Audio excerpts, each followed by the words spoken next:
Today I tell a tale that begins in Texas and ends in Tokyo. Okay, so I was in Texas, Austin specifically, right, on a strip trip, and I was talking to another girl about travel dancing when she told me that she had a friend that went all the way to Tokyo to dance, and that dances there were $70 a pop, right? No, not that that means anything. Doesn't necessarily mean she made good money, but enough to where I was intrigued, right? So once I get back home to California, I go ahead and I contact this club, right? And I look into it. Now I was planning on going to Tokyo for the Ultra Music Festival with a friend, and I went in person, showed up, and they told me that they would hire me if I did come back.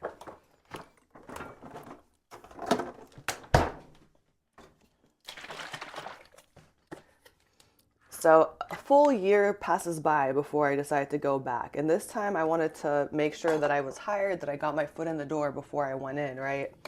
So I call them, they tell me to call back at a specific time. The specific time they wanted me to call back at was actually like 4 a.m. in California.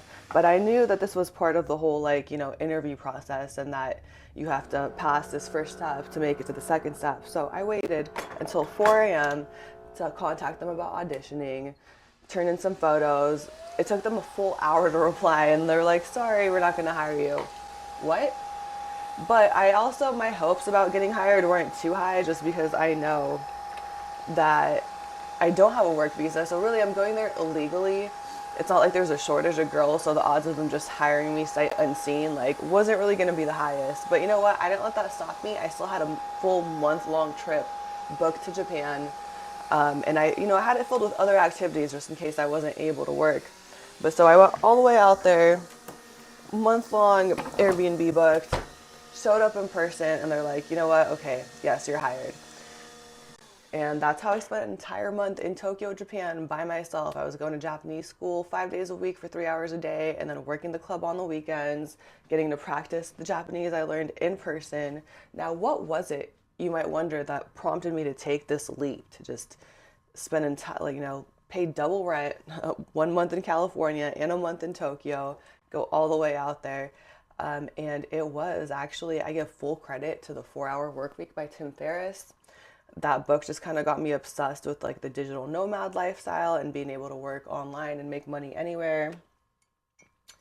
But given that dancing isn't exactly digital, really it's about as in person as it gets. But I realized there was still opportunity in it to where I couldn't necessarily do it from anywhere in the world, but at least a lot of major cities where there were enough clubs for me to get hired at. I wanted to prove to myself that I could show up in another city where I didn't know the language, I didn't know the culture, and not only was I able to survive in that city, I thrived.